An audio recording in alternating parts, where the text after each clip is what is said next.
ధ్యాయతో విషయాన్ పుంసా. భగవద్గీతలో వస్తుంది. మనం విషయాలను కానీ ధ్యానం చేస్తే దాని పట్ల మనకి కోరిక కలుగుతుంది. కోరిక కలిగితే అది పొందాలనుకుంటాం. పొందలేకపోతే క్రోధాద్భవతి సమ్మోహ. క్రోధం వస్తుంది, మోహం వస్తుంది, తర్వాత పతనం వస్తుంది. అందుకని అంతర్ముఖంగా మనం ప్రయాణం చేయాలి.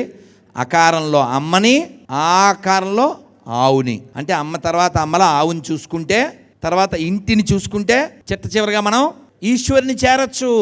అది కంక్లూషన్. అమ్మని బాగా చూసుకో, ఆవుని బాగా చూసుకో, ఇంటిని బాగా చూసుకో, ఈశ్వరుని చేరుకో. అదే కోరుకో. ఈ లోకంలో మనకి ఏది శాశ్వతం చెప్పండి? ఏదన్నా శాశ్వతమా? ఎవరైనా ఉన్నారా? ఎంత పేరు తెచ్చుకున్న వాళ్ళు కానీ, ఎంత పదవిలో ఉన్నవారు కానీ, ప్రధానమంత్రులు లేరు, ముఖ్యమంత్రులు లేరు, ఎన్నో పొజిషన్లు, కానీ ప్రకృతి అందరినీ తీసుకుపోయింది, కాలంతో పాటు తోసుకుపోయింది.